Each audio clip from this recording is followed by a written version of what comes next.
Salut les amis, merci de nous rejoindre pour cette nouvelle vidéo. Nous sommes aujourd'hui au Salon de l'Auto de Bruxelles qui revient donc après 2 années d'annulation. Et aujourd'hui, on va découvrir ensemble la toute première Abarth 100% électrique. Alors bien entendu, elle est dérivée de la Fiat 500e, mais elle ajoute des pare-chocs un petit peu plus musclés, des jantes de 18 pouces et puis une assiette rabaissée de quelques millimètres. Bref, la recette parfaite d'une petite bombinette sportive. Cette Abarth sera d'abord proposée en finition de lancement Scorpionissima, qui sera proposé en 2 couleurs. Nous aurons donc le Poison Blue comme celle-ci ou alors l'Acid Green comme vous pouvez la voir derrière moi, qui est vraiment la couleur peut-être la plus reconnaissable du modèle.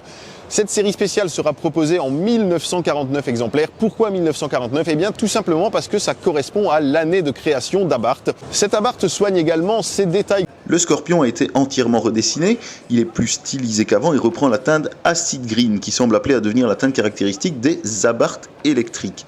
Et puis on a cet éclair ici qui souligne la transition vers l'électricité. Parmi les autres éléments, eh bien, comme beaucoup de modèles, Abarth a choisi de ne plus afficher son logo à l'arrière, mais bien de mettre un lettrage Abarth en toutes lettres. Ça, c'est comme on en trouve également chez Fiat sur la dernière 500. Alors, bien sûr, on n'a plus de sortie d'échappement. Toutefois, eh bien, Abarth nous promet qu'on aura un échappement 2.0. Et qu'est-ce que c'est un échappement 2.0? Eh bien, c'est un son virtuel créé exclusivement pour le lancement de cette Abarth que je vous laisse écouter tout de suite.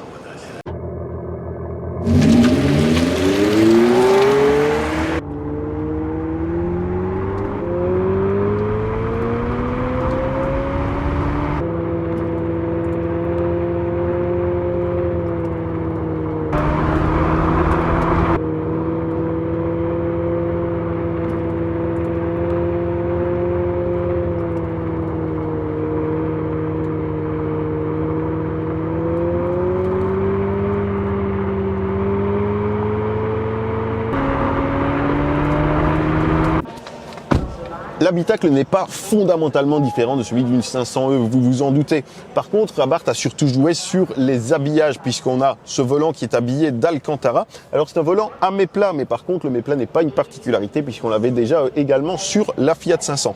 Ce sont donc plutôt, comme je le disais, les habillages qui diffèrent, notamment eh bien, cet Alcantara ici sur le volant qui est très agréable au toucher, qui donne une petite touche racing également. Et puis l'Alcantara, on le retrouve également sur le bandeau de la planche de bord. Et ça, c'est plutôt pas mal puisque ça change un petit peu des inserts en pseudo fibre de carbone qu'on a tendance à retrouver souvent sur les voitures un petit peu sportives. Les sièges sont des sièges spécifiques également. Alors ce ne sont pas vraiment des sièges baquets à proprement parler, mais ce sont des sièges sport. Le maintien est un petit peu meilleur que ceux d'une Fiat classique. Et puis surtout, eh bien, ils sont surpiqués, doublement surpiqués en fait, des 2 teintes de cette série spéciale, donc le Poison Blue et le Acid Green. Outre ces sièges, l'ambiance sportive est également assurée par le ciel de pavillon noir. Alors ici on a un cabriolet mais qui est également doublé de noir à l'intérieur et donc on aura une ambiance très cosy une fois que la capote sera fermée.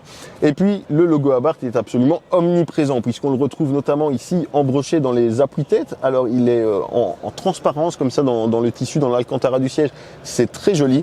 Puis on le retrouve également bien sûr sur le pédalier en aluminium, on le retrouve au centre du volant et puis on le retrouve même sur les animations spécifiques sur les écrans. Côté technique, cette Abarth ne reprend que la grosse batterie de la Fiat 500, une batterie de 42 kWh qui promet donc une autonomie de 320 km selon le cycle WLTP sur cette version sportive.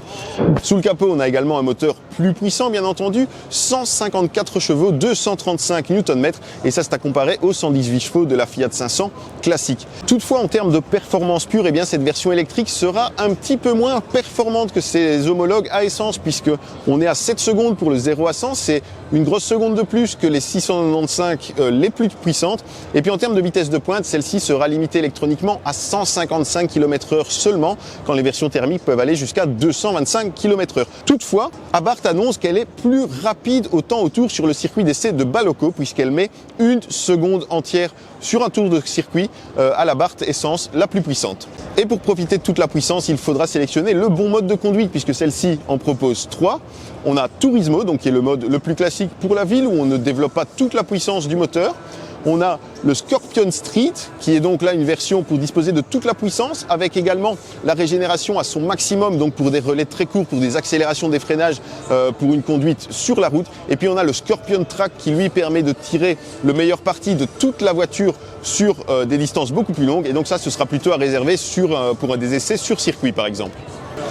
Le prix n'est pas encore connu puisque cette Abarth n'arrivera chez nous qu'au premier trimestre de l'année 2023, mais il faut s'attendre à un tarif qui sera relativement corsé puisque une Fiat 500 classique coûte déjà plus de 30 000 €. Donc on peut estimer un prix qui devrait tourner aux alentours des 40 à 45 000 € pour la version de base. Cette version spéciale de lancement sera elle encore probablement beaucoup plus chère.